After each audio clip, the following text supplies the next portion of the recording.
Feel like lucid be my dreams. Said you said he love me, so I'm sure you know the means. It's like I'm living all inside a movie in a dream. Sequels to my life entirely up to me. Slowly suffocating, do you notice how it feels? Baby, can you hold me while I'm running through the field? Like the internet's darkest corners. Alright, do not get shook.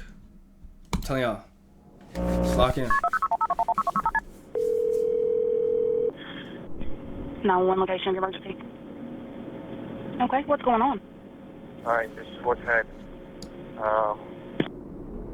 It's the 7th of November, 2014. 45-year-old Joseph Parker dials 911 at 2:45 in the morning to report an urgent incident that had taken place inside his home in Springville, Tennessee. An incident that had been solely his own doing. I've been married 12 years. That nigga looks like a freak. Like you look On the 4th, which would have been 2 nights ago at 4 a.m., I shot my wife in the temple of her head. I thought I killed her. And I put her in the freezer out in the garage. It happened on him and his wife Samantha's 12th wedding anniversary, a day that should have been a celebration, but instead had somehow ended in Joseph shooting Samantha at point-blank range, before proceeding to put her body inside their garage freezer. An awful crime that Joseph was now confessing to a 911 operator. But this how is she alive, nigga? confession wasn't the real reason for his call, as Joseph likely would have been content without ever reporting his own crime, had it not been for the fact that hours prior, he noticed something unusual. In the garage, when I checked on her tonight, and she's not dead. She's got a big hole in the temple of her head, and she's her body moved around in there. I think I broke her wrist. You know, she was frozen from being in the thing. She's been in this thing 48 hours now. She's alive. How the According to fuck Joseph, is she alive? Samantha was still alive, despite having a large hole in her head and spending so long in their freezer that she was seemingly frozen solid. When he checked on her that morning, he realized that she wasn't actually dead and was even still conscious. The scenario Joseph was describing should have been impossible, with it being so outlandish that Joseph felt the need to tell the operator that this wasn't a prank. This is no prank call. I need somebody to get out there and help her. But I promise you this is a legit call, and I need somebody to get out there and help her. Why did he shoot her? It's hard to believe. Bro. After that, you know, but I love her. I still love her. You know, I've loved her every day I've been married to her. A rough stretch here. He was being serious, and all he wanted to do now was get Samantha help, as he claimed to still love her despite everything he had done. And help couldn't come quickly enough, as Joseph went into greater detail about just how bad Samantha's condition was, and how he was able to determine she was alive in the first place. She's been frozen. For 2 days she's frozen solid. It's amazing she's still alive. She's getting called to move her jaw. She's in bad shape. She's a mess. She can't talk. I could give her a blink. Blink once means yes. Blink twice means no. Despite being unable to How is she not fucking bled? A shot to the fucking head. Big hole in her forehead. speak or move, Samantha was still blinking, and was actually blinking in response to questions Joseph was asking her, once for yes and twice for no. And in a moment of what appears to be regret for what he had done, he tried to make things better by giving her blankets and pouring water in her mouth. Yeah, she's still in the garage. I made her as comfortable as I can make her. She tried to drink a little water. These responses led to a lengthy, one-sided conversation that ended with Joseph vowing to get her help, which he was attempting to do now as he drove miles away, clearing the scene for authorities and paramedics to save her, while calling 911 and explaining the surreal scenario. We don't have a history of domestic disputes. You know, we've never had to call police or nothing. We just had a real bad night a couple of nights ago.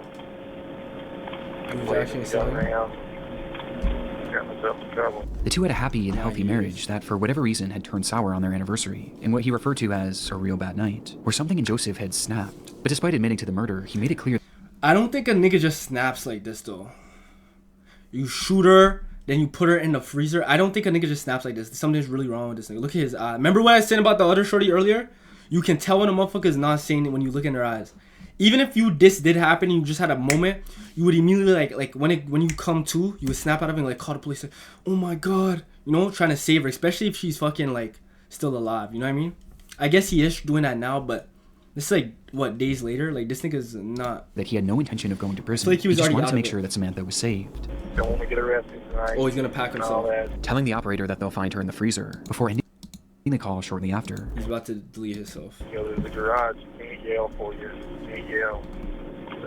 You go to the garage, and that's where you'll see her once you get to the garage. Sure enough, when authorities entered Joseph and Samantha's home and ventured into the garage, they would see Samantha's red hair flowing out from the side of the freezer, and inside, they would find Samantha herself, frozen completely solid with a gunshot wound to her head, in the same exact manner that Joseph had described. Wow. But other than this, it was clear that Joseph's retelling of events was flawed to say the least, as Samantha hadn't just been placed inside the freezer. She had been jammed inside of it, as if he was desperate to get her to fit inside, so much so that he actually sawed off her left leg, along with making a series of other cuts to her body to get her to fit. And this wasn't even the most damning alive, revelation. nigga. How the fuck is she? With the most important having to do with Samantha's condition. Just by looking at her, it was clear to the first responders that Samantha was dead, and had been dead for days, likely having been killed instantly by the gunshot, meaning that the See, something's wrong with it. This nigga's like having hallucinations, bro. Samantha was dead, and had been dead for days, likely having been killed instantly by the gunshot, meaning that the blinking Joseph had witnessed was entirely hallucinated. It never could have happened, and yet that was his reality, and he fully believed it.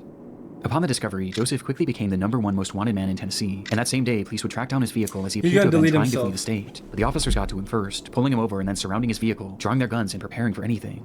But just as Joseph had said on the phone, he had no interest in going to jail, and that was something he was dead serious about.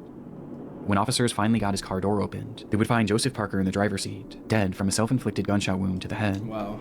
His death made it impossible to fully confirm why he had taken Samantha's life that night, but reports seemed to indicate that he had recently lost his job, and the couple was experiencing financial hardships, putting their home in danger of foreclosure, with this perhaps being the reason the two were arguing on their anniversary. But reports also indicate that this murder didn't happen in the midst of the fight, as evidence points to Samantha having been asleep at the time she was shot, adding some uncertainty to how the situation truly did unfold. But one noteworthy discovery made after the fact was that at the time of his death, Joseph had drugs in his system, which could have been a factor in the murder itself, and it certainly was a factor in the hallucinations he was seeing afterwards, as he stood in his garage having full conversations with the frozen, mutilated corpse of the woman he had just killed, all the while truly believing it was all real. Yo, you know what I think? Listen to me. Not cutting this nigga no slack. You know what I think though? I think for them to be together for so long, and for him to like just snap like that, I think that the drugs that he took, everyone knows that you're predisposed to certain mental illnesses. So some of you guys have like some of you niggas have like parents or family members who are schizophrenic. Some of you niggas have people who are like bipolar. You all have like these type of genetics in your brain, and you're predisposed to them. So there's people who can do shrooms or do acid, do LSD, take perks, take some pills, and it triggers those mental illnesses in their head. So he probably had like some crazy schizophrenia. They lived their life, they were happy, and that nigga took some pills and it triggered that shit, and he's probably having hallucinations and went fully manic and went into like a psychosis. That's why you see some people be normal their whole life. They'll do shrooms or do something and they'll go into a full psychosis, or smoke weed and they'll go into a whole drug-induced psychosis. I think that's what happened to this nigga, bro. Like you, bro, shut the fuck up. And it certainly was a factor in the hallucinations he was seeing afterwards. Because they're saying, yeah, it was a factor in the he was hallucinating off of the pills. So like, truly did unfold. But one noteworthy discovery made after the fact was that at the time of his death, Joseph had drugs in his system, which could have been a factor in the murder itself, and it certainly was a factor in the hallucinations he was seeing afterwards. Wow. As he stood in his garage having full conversations with the frozen, mutilated corpse of the woman he had just killed, all the while truly believing it was all real, with his 911 call leaving a haunting impression on myself and the many others who have stumbled across it in the internet's darkest corners. Breaking news now, this out of Brandon. yo, that's crazy. Hello, come here. Shopping for clothes used to be a nightmare. You trust Lady Ryan.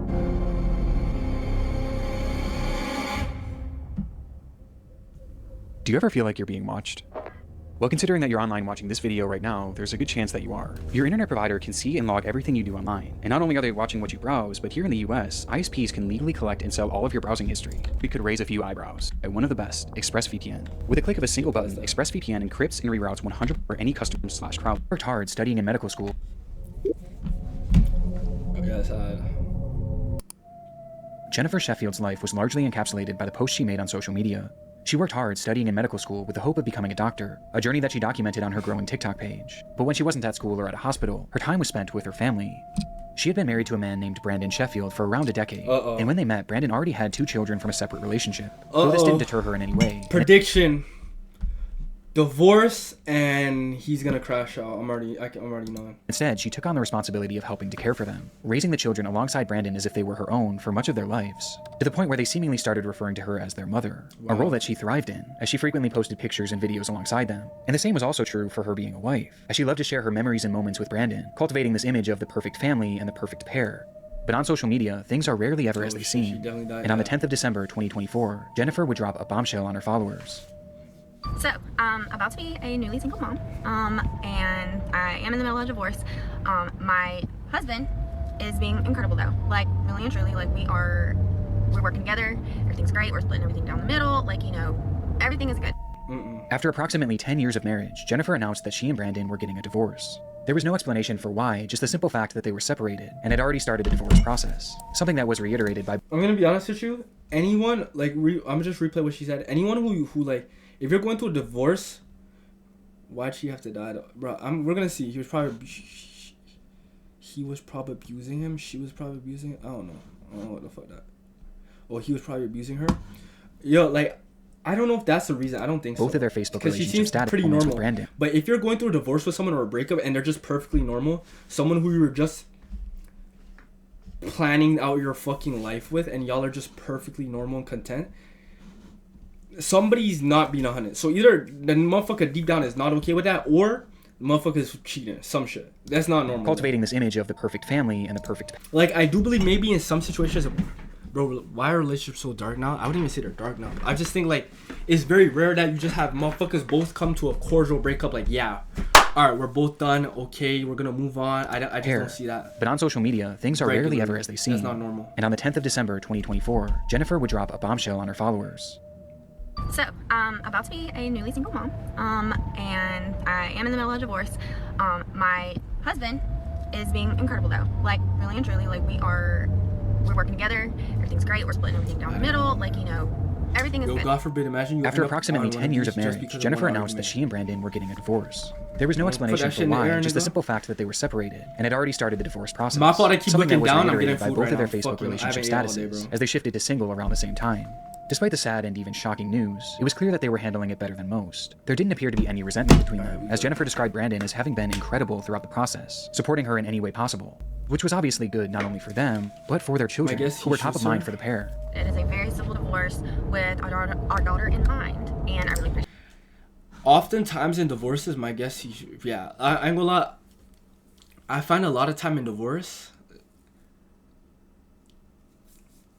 bro, you split in half your assets, half your everything with someone, bro, and then you just lose that for whatever reason, and you have to, like, share kids. I mean, this is originally his kids, so I doubt he would have to share custody with her. He probably still let her see them, but losing half of your assets and everything, some people might, like, will crash out. Like, I wouldn't be surprised if he did something to her and then himself. That's a lot of the time, these are how situations like that go. Or they'll do something to the girl, they go to jail for life. However, you know, I'm gonna be a mom, single income right now. Or I've seen a lot where, like, shorties will try and kill a nigga, or, like, what I've seen a lot, I'm sorry to keep pausing, what I've seen a lot is there'll be a girl who she's cheating on her nigga with a different nigga, and she wants to divorce her nigga and move on with that nigga. So what they'll do is, because they want to keep the kids, the house, and the money, and the nigga probably has a life insurance on his life, because the guys often will have life insurance because they die younger, and they're normally the breadwinners, so if they die, the family can still get money, get some bread, and be able to fend for themselves, you know? So what I'll see is, like, a shorty will try and get a hitman and hire someone, or get the nigga they're fucking with to try and kill the husband, so that they can get the house, the kids, the insurance money, and then move on with each other. That happens a lot. He will be helping with her. You ever seen a dead body in real life before? Yeah. You know, so... This nigga asking freaky deaky ass questions, nigga. And that I will not have to worry so much about supporting her. It was apparent that there was some kind of custody split being discussed between them, which isn't really made fully clear in the video. I feel like most people have, though, like... How grateful Jennifer was for Brandon's support. Funerals count too, like all types of shit. You could see a dead body. But even with this help, this marked the first time in Jennifer's Never adult been to a life that she funeral? was really on her own. I've never done this before. I've never been on my own before. So yeah, if you just have any tips, like, I would really appreciate it, because, like, I'm a little scared right now.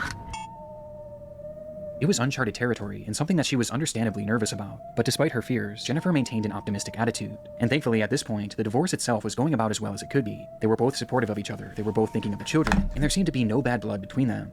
Though, as I said before, on social media, things are rarely as they seem. We have more breaking news now. This out of Brandon, where husband and wife are dead following a murder. According to fucking knew it. I fucking knew it. He was 10 years older than her. Found out this morning.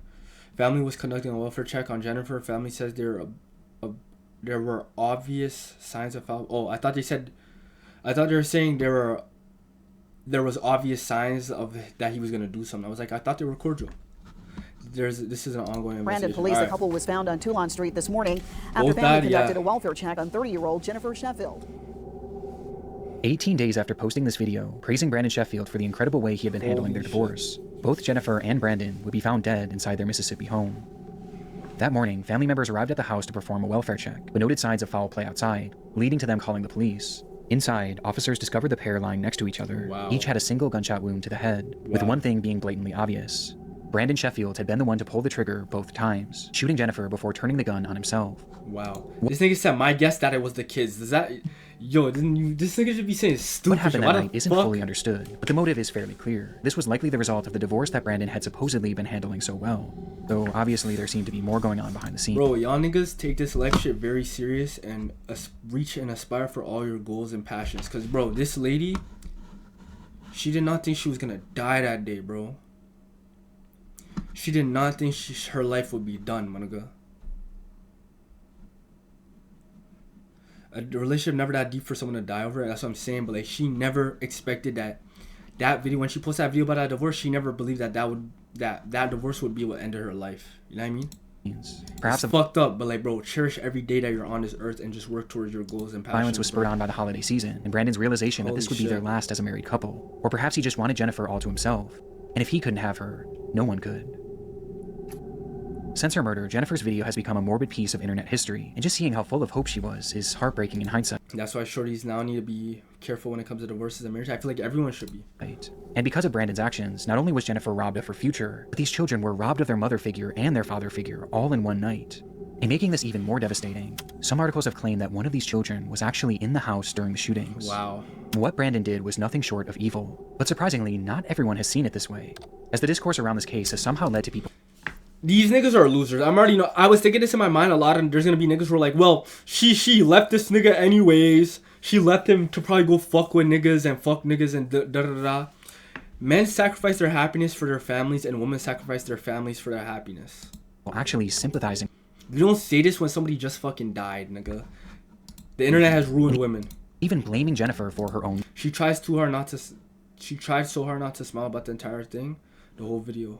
Women. Murder. Sadly, this is just a fraction of the disrespect that Jennifer is. Wait. Like, this is ridiculous, bro. Twitter is like the most like actually sympathizing with him, and even blaming Jennifer for her. She tried so hard. Okay, no, we just murder. Sadly, this is just. See how women are about to be newly single mothers. Twitter is actual, not real. People on Twitter will defend anyone, good or bad. On God. See how women are about to be a newly single mother. Like, man already trying to put herself in the market. What do you think this nigga was doing? They agreed to be single, nigga. Just a fraction of the disrespect that Jennifer has faced since her death. Yeah, she was grinning like she just turned 21 and single again. Bitch had a kid and is pushing 40. This is what niggas say about a motherfucker who just like I'm trying to get you niggas to understand. You have to understand, these people are so hateful because their life is shit. But the reason that their life is shit is because of the energy they put out into the world. Like, I want y'all niggas to understand, the energy you put out into the world is the type of reality you create for yourself, my nigga. Every day you're saying negative shit. These niggas go through the most shit because all you're pushing out is negativity, bro. So you're literally creating your reality surrounded by negative shit. So these niggas will do shit like this and then be surprised, nigga, their mom come home and crash in a fucking car and die. Their grandma get a stroke and die. This is the type of shit these niggas push into the world, my nigga. These niggas are fucking weird. They make their reality negative shit. Death, as there have been numerous other online controversies surrounding her and her family. Though for the sake of this video, I don't want these to distract from the very real story and the very real victim These at its niggas are core. losers, a young bro. woman who will now never get to experience the future that she was so hopeful for. I had this feeling this morning for some reason to tell you that it's... Like, this is somebody who died. Yo, I don't know why. The internet has... need a hop in VC. Alright, probably later or maybe next stream. I'm planning on playing Fortnite with all y'all niggas, like, maybe tomorrow. But yo, like, this is what's, like... I don't know why niggas have gotten so comfortable with dissing niggas who die. I don't know why. Like, a nigga will die, and they'll be like, like say it was a nigga who played dodgeball, and then nigga died. They'll be like, oh, he couldn't dodge death. Like, and if they don't know this nigga has done nothing to them, and they're surprised why their fucking life is like horrible, my nigga. You put out so much negative energy. That's all you're surrounded with. Your life is horrible, nigga. Gonna be okay. You still have a purpose. You've got to keep pushing. Why did the person on the Twitter call her a bitch? Because the girl probably left him before, and he feels like, oh, women, da da da. So he's taking out his own internal like problems that he has from the pain that he had from when a girl left him. Like, yeah, she probably left him the same way I felt. So she probably couldn't take it and killed her. Like, she deserved it. Because that's what he felt when a girl probably left him. But the girl left him because he was a fucking loser. Like, look how he talks. You know what I'm saying? And that means that you gotta keep going. Bro, these niggas are losers, my nigga. For example, It was unlike when anything X she died posted and before. the clips of him being corny resurfaced, everyone was saying he deserved to die and he had to go. Because they're losers.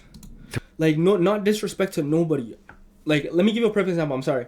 Shout out to Mac Miller. I loved Mac Miller. There was this fan page that was like, this Mac Miller fan page that was dissing the fuck. Let me double check. Hold on. I'm sorry to go off topic. We're going to go back on here.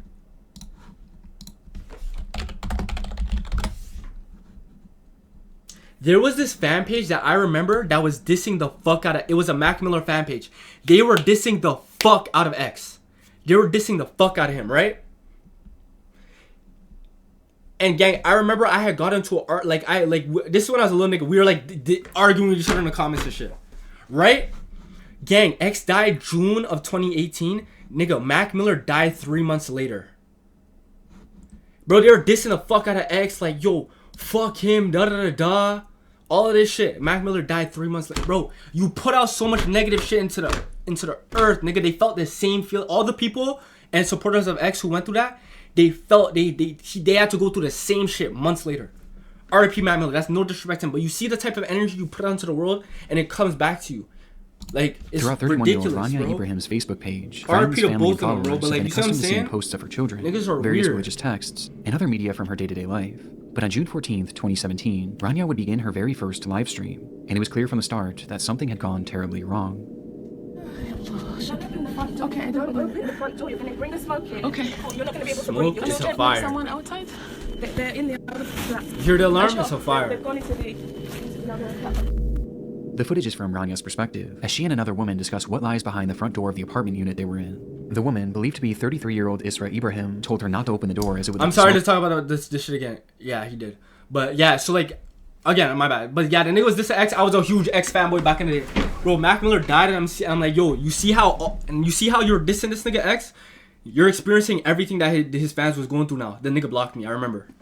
Nigga blocked me. Right. As soon I went back to this thread, I added that nigga. I'm like, that same shit you did, now you're going through it. It's going to be a ghost story, or the woman is gonna die also. How did Mac Miller die again? He overdosed, and this is not a ghost story. This is like a fire. But yeah, right after I added him about that, you see that same feeling you're feeling now. All those people were feeling when you're dissing X and shit.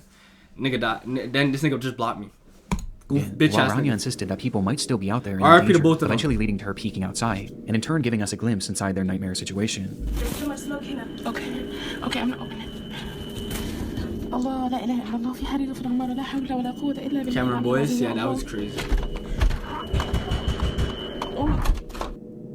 The door opens for just a split second, revealing a thick layer of black smoke, the loud ringing of fire alarms, and someone pounding on a door. Rania eventually calls out to whoever was knocking outside, beckoning them towards her. Hello, come here! Come here! Hello? Hello? Come! Quick! To which 57-year-old so Gary sad. Maunders emerges from the smog, completely covered in ash. It was a dramatic scene, and one that you can start to piece together based on the footage alone, as it was clear that there was a fire raging inside that apartment complex, and the entire floor Rania was filming on had been filled with smoke. Smoke that essentially trapped her and a few others inside this flat. Given the sheer amount of smoke in that hallway, it was obvious why the others in the room insisted on keeping that door closed. But Rania continued. Shit, since this is this type of video, I'm already knowing this is gonna end bad. But you know those? I'm sorry to keep pausing. You know those big trampoline things that people have where they like you jump and you fall into that? Why doesn't like fire departments have something like that deployable? Because I feel like a lot of situations, like I don't know how high up they are, but I'm sure that shit can like easily save a nigga from like a 25-foot drop. Like I see niggas jump from high as fucking land on shit like that, and they're fine. Like, I feel like fire departments should have those and all have those set up so niggas could just jump onto them. Because it's a lot of situations where niggas buildings are burning and people just die in them. To hit back on this, as she didn't want anyone to be stuck out there alone. But in a few years, there's definitely gonna be some more shit. They do safety nets. Hello? Hello? Okay, I'm going out. Hello? Oh my god, I closed it. Before eventually conceding and closing the door for good. It was obvious that the situation was dire, but just how dire wasn't revealed until Rania made her way over to the window. There's a fire in the apartment. Okay, I'm not going, okay. They're high up. How much is that? Like 20 stories, you think? They were 23 stories in the air, in the highest floor of the Grenfell Tower, located in North Kensington, London, England, where Rania and hundreds of others lived. And now, somewhere in that high-rise, you're telling me they couldn't wrap a safety net around those trees? Or like high up and like... was a growing fire. I don't know, bro. At the top of those buildings to the top of the tree or some shit? As she looks out the window, Rania tells her viewers that she believes the fire had started from the bottom of the structure and was quickly working its way up to them, with it now being just one floor below them. But officially, this wasn't the story that Rania and the others in the room were being told, as each time they would dial 999, the operators would tell them that the fire was generally contained, and leave them with one clear instruction: stay put. This was the name of a nationwide rescue policy for all high-rise fires that stated that people should stay in their flats and wait for rescue as opposed to trying to escape on their own, as buildings like these were made from thick concrete and should hypothetically keep fires relatively contained in the flat that they started how is for an it, estimated time how is it spreading like that? Of around 2 hours. And considering that this fire had started roughly 1 hour before so bad this got to be the most chilling one. Rania's stream, they should have been relatively safe until rescue crews got to them. And when looking outside, the fire wasn't even noticeable, meaning it was possible it was still contained and had simply been producing a lot of smoke. But that belief was far too optimistic for reality. 1 hour? Brigade. Yeah, hello, hi. In the fire, flat 16 Greenfield Tower. Sorry, a fire where? Flat 16 Greenfield Tower. It's the 4th floor. Right, okay. Quick. See what I'm saying? How the fuck did that spread from the 4th floor to the 23rd floor, nigga? That shit was not fucking contained. What are they talking about?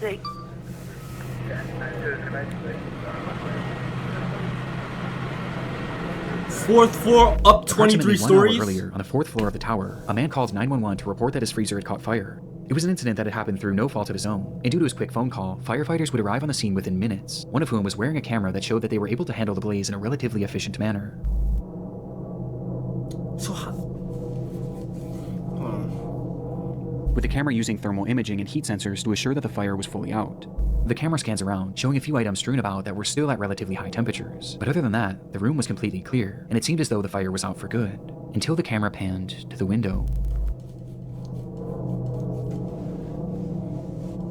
It spread, revealing scorching hot droplets of debris falling from the outside like molten rain. The fire had spread above them, and was now burning up the side of the building in a manner that was completely unprecedented, and defied any sort of logic based on the firefighters' knowledge of the scene. And by the time they even realized what was happening, things were already out of hand. What the fuck? Holy shit. But like, the fire was... I understand a fire spreads, but how does a fire spread like this on concrete? Like, I don't understand. Holy fuck. Huge, and within just that first hour, nearly the entire building was engulfed in flames, and Rania was now trapped on the tallest floor, opposite to where the fire was raging. And she wasn't alone. Not only were there over 100 people left in the building at this time, but 2 of them were Rania's own children, 4-year-old Fethia and 3-year-old Tanya, who were stuck in the same flat as their mother and several others. With desperation mounting, some of the others called out the window for help. We're stuck on the 23rd floor! Hello! We're in London, Finn. There's too many people stuck on Bro, this is fucking sad. Until the stream went dark roughly 6 minutes later. Wow. Despite things looking grim for the group on the 23rd floor, there was still some optimism about their rescue, as even 30 minutes after the stream had ended, those in the group were told once again by 999 operators to stay put, with the operator even telling them that the fire was contained to the 4th floor, which clearly wasn't the case. Wow. Rania's sister later spoke to the media about a phone call that they had shared around the same time, where she begged Rania to try and leave, recalling, she did not. She respected and trusted and believed that they are coming to rescue them. And by this point, there were hundreds of rescuers. I'm sorry to pause. What other aspects? Surely there's like multiple stairs, because one side's burning. The building's like this, right? Hold on. The building's like this. This side burning down, right? Surely there should be like stairs on both sides to go down. Or would there be just one overall staircase? Because I would have said fuck it and just took my chances. But there's so much smoke to run down 23 floors. Run down 23 floors. I don't know, bro. Scene, along with multiple helicopters flying around them, which only further kept their faith alive. But tragically, this was all a cruel facade. Internally, fire crews were told not to go past the 12th floor shortly after Ranya's stream ended. It was just too dangerous. And as for the helicopters, well, those trapped inside would have had no idea that those were actually just police helicopters, merely used for surveillance. They weren't even equipped for rescue, nor were they ever considered to be used for that, as getting too close would have blown more air on the fire and made the blaze even worse, meaning that those helicopters offered them no chance at survival. They were entirely on their own, leading to authorities finally telling them to try and escape by themselves. But by this point, there was spread no too point. much, nigga. This was 2 hours after the fire had started, and an hour after Ranya's stream. The fire had completely taken over the structure, and inside there was only one single. They fucked this up. As soon as that fire spread, nigga, y'all should have already evacuated it, bro. How, like, okay, this is just straight negligence, my nigga. Like, as soon as, like, I remember I was at work one time and some shit caught on fire. It was a little ass fire. As soon as, even school, even a little ass fire, they immediately evacuate everyone. Fire alarm, everyone get out. Like, it was a little ass fire. They immediately evacuated everyone. How does a fire spread this much and you're telling niggas to stay there? Stairway. A stairway that was now impossible to safely traverse for anyone on the higher floors. Waited Even too attempting it fucking would have long. been a death sentence. The orders for them to shelter in place had cost them valuable time, and in turn, any chance at leaving while they could. And it was all for a rescue that was now impossible, leaving them completely trapped. And the thing is, too, is that you can't even really blame them because a lot of people in this situation, I see my gut might be like to run, but you also could think, yo, what if you're not aware of where the fire even is really. So you could be like, yo, if I try and run, I might go into the shit. And they're calling me, telling me this shit is contained and it's good. I might not even try. I might be like, all right, we're good. By the time they tell you, yo, nigga, run, it's too late. You see what I'm saying? Rania, Fethia, Hanya, and everyone else shown in this livestream would perish in what we now know today as the Grenfell Tower Fire, a fire that claimed the lives of 72 people, one of the worst fire tragedies in Europe's history. And while we've covered many large-scale tragedies on this channel before, few have been more preventable than this one. The Grenfell Tower was built back in 1974, and around the 2010s, its concrete exterior was beginning to look outdated in an area that was experiencing a wave of modernization. The neighborhood was becoming trendier and wealthier, and the tower was becoming an eyesore to some. And so the decision was made by the Kensington and Chelsea Tenant Management Organization, along with the Royal Borough of Kensington and Chelsea, to refurbish the exterior by adding new siding known as cladding to give it a more modern appeal. They do some bullshit. It was purely aesthetic, but its effects were horrific. Oh my god. The cladding was created by a company called Arconic, which had tested it numerous times to see how it held up to fire, and the results were awful. Their ACM cladding received a grading of F, with it being apparent that it was extremely flammable, with some likening it to... Wow, so that's what I'm saying, because it's concrete. Yes, fire spreads, but it should not be spreading like that. You see what I'm saying? Gasoline due to how quickly it would erupt into flames, while also producing 3 times the amount of smoke as usual fires. Despite having these test scores and even acknowledging their failure in multiple emails sent throughout the company, notoriously following up their F score with the line, "Oops," they not only refused to fix the problem, but they also kept selling it, with one of their clients being the group working on the Grenfell Tower refurbishment. And it wasn't even a secret either. Those in charge of the project wanted it done as cheaply as possible, and this ACM cladding was as cheap as it got, and so they chose it despite knowing the fire risk. And worst of all, they had the opportunity to buy a version of this product that was actually flame retardant, but they opted for the cheaper, more dangerous product, which in the end only saved them about £5,000, or roughly $6,500 USD. Yo, these niggas are retarded, bro. As a company, gang, you cannot cut corners like this when it comes to people's lives, gang. Because look, that 5 bands they saved, they're gonna have to pay this out in loss. My nigga, 70 people died. If even one person were to die because of this, you would probably have to settle with that family for more than like 5 bands. Let alone 70 plus. So you cut corners for what? Like, this is the type of shit as a company you have to think about, bro. Because you could do something now and for the next 15 years it's fine. And 1 out of the 15 years later, it just catches on fire and some shit, like, and even a couple people die. You have to pay out way more than you would that 5 bands. You don't take corners on safety like this, gang. Arconic knowingly sold this flammable product. Like, say you're an amusement park, and you're like, fuck it, I'm not gonna go and have maintenance done on this one ride because it's gonna cost this much. I might just cut a corner. It's gonna cost me $3,000 to go do this maintenance on this one ride. If a kid goes on that ride, one kid, let alone 10 or whatever, if one kid goes on that ride and he dies, you have to pay out a settlement way more than that 3 bands. Like, it's stupid, bro. It's dumb as fuck. The company's working on the which you would have got a tax write-off for on the 3 bands that you spent for the inspection. And knowingly bought the flammable product. And in the end, it all resulted in a disaster that they all should have seen coming. And when you couple this with the flawed orders to shelter in place, and the fact that there was only one stairwell, it was a recipe for disaster. This was always going to happen. This was a failure on so many levels for so many parties, and it all traces back to greed, and the value of money over the lives of innocent people like Rania and her children. Despite the fire starting 8 years ago, justice has yet to be served, as investigations are still ongoing to this day, leading to an agonizing wait for all those who lost loved ones in the blaze, with the trials themselves not expected to start for another full year. Wow.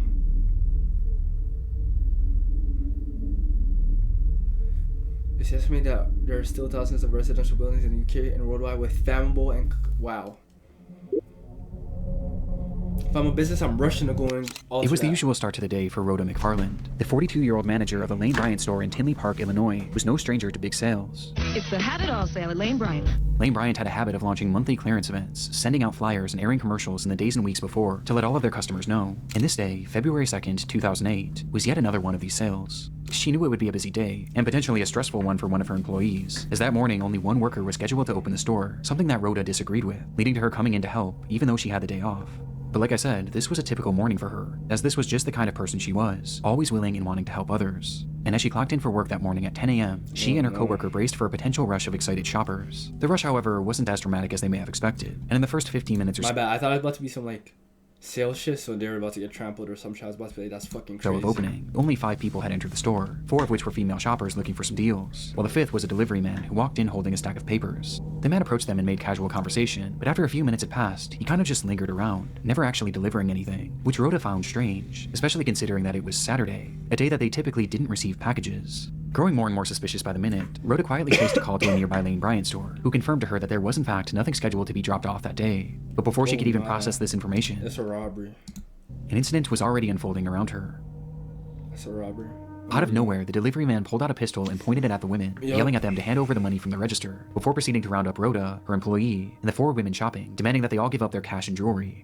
After he was satisfied with the collection, he forced the women to the back of the store, where one by one he bound them with duct tape, placing them each face down on the floor, and putting underwear over their heads to obstruct their view. My bad.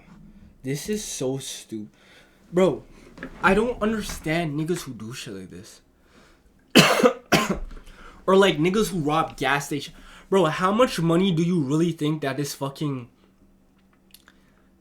Lane's, whatever the fuck, this fucking Lane's clothing shop holds, nigga? It's not like you're robbing Balenci or like fucking like Gucci or some shit. How much money?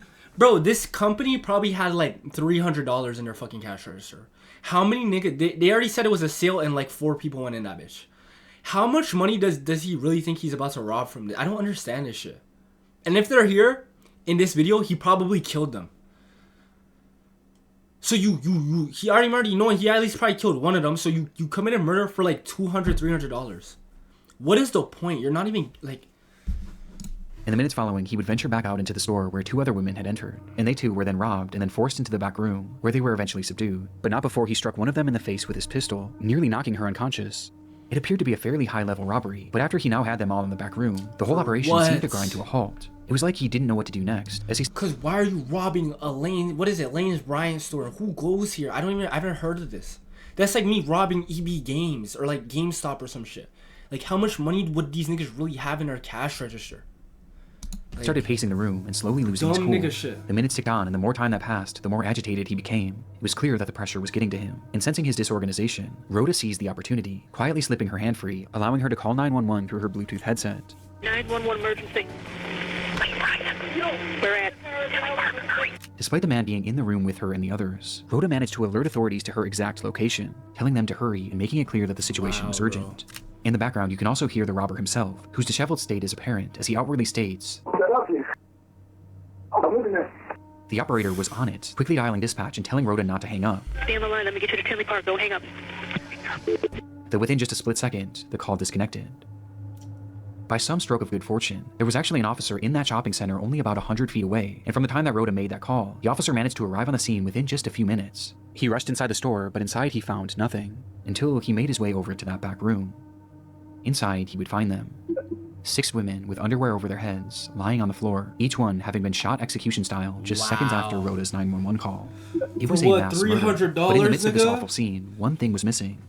The killer himself. And so authorities flooded the area, scanning and searching all over for the gunman, who was described as a black man with a husky build and a single braid that fell. I hate that it's someone from my race. I ain't gonna lie. This nigga is like, what like dumb. To his right cheek that ended in green beads. And the reason they knew exactly what he looked like wasn't because of security footage, as at the time the store didn't even have any CCTV cameras. But instead, it was because one of the women actually survived. Wow. When the man began his executions, he moved his way over to the employee that Rhoda came in to help, and when he fired his gun, she moved at just the right moment, causing the bullet to graze her neck, to which he proceeded to then play dead so that the man wouldn't notice. And thankfully, he didn't. Her testimony is the reason why we know exactly what this man looks like, and why he wasn't wearing a mask? Why we know what those moments were like before the shooting. But despite this, after doing a thorough search of the area, even utilizing a helicopter, if he wasn't wearing because she said, so if she can describe what he looked like, he wasn't wearing a mask, so he was gonna kill them regardless. If you're going in for a robbery, you're not gonna go there without a mask and leave witnesses. See what I'm saying? You're not gonna go do a crime not masked up and leave witnesses there. So if he went in there without a mask, he's planning on killing them anyways. There was no trace of the killer. CCTV footage from a neighboring store showed that just before Rhoda made that call to 911, 2 large SUVs pulled up in front of the building right after the shooting likely occurred. It's believed that both of these SUVs were involved in some way, with one potentially being a lookout and the other likely being the getaway car, explaining how he would have gotten away so quickly. Not to mention that the store was located right near the entrance of an interstate, which could have taken them out of the state extremely quickly. That was 18 years ago, and today neither the shooter nor the drivers have ever been identified, marking a rare instance in which a mass shooting in America went unsolved, leaving us with so many unanswered questions to this day, with one of the biggest being the motive. Police have labeled this as a robbery gone wrong, which does seem to be the case, but why? No, because he went in there masked up, so it wasn't gone wrong. He was gonna kill them anyways. He went there without a mask. You don't go and do a lick with no mask if you're gonna leave witnesses. Like, that doesn't happen. Lane Bryant, and why come in the morning when there was next to no cash in the register? I mean, in total, the killer only made off with about $200. What did I tell you? That was actually less than I think I said maybe 300.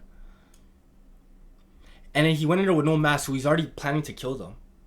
So you killed what, 4 people or 5? I don't remember. For what, $200? Risking your freedom, your life for that? Being the cash he stole from the women. One of the main theories today is that the killer had planned on taking customers hostage as they entered the store, but perhaps he grew frustrated at the lack of customers that day, until he eventually noticed that Rhoda was making a 911 call, which caused him to panic and start shooting. But what always gets me about this is that he never covered his face at any point, which makes me wonder if he was gonna kill them regardless. He was planning on killing these women all along. Though if that's true, how could this ever have been worth it? Due to just how bizarre this whole situation is, some have posed other theories, like perhaps this was someone with a drug addiction who was looking for quick cash to get his next fix, perhaps explaining his rapidly deteriorating behavior, or even that the suspect was actually a woman who never got caught because police were primarily looking for a male. But it's impossible to know for sure at the moment, and might not ever be known, as despite having survivor testimony, an exact description of this man's face and body, his voice, and even his DNA, which was discovered under one of the victim's fingernails, we still have no idea who this man is, or where he went. Wow.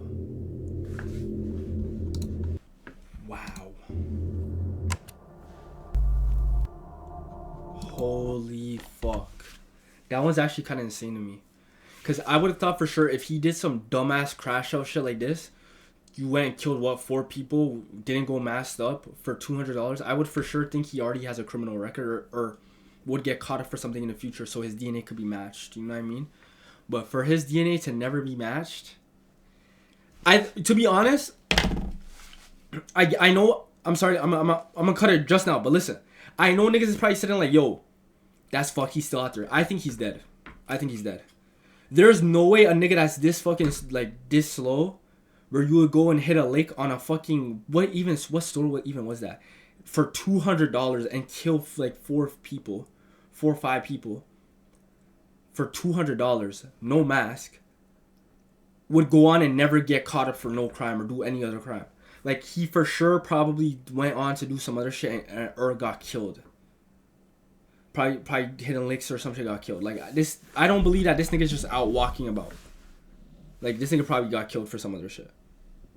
Because he for sure would be in the system. He for sure would have got booked for something and been in the system. But yeah, that shit is fucking insane, bro.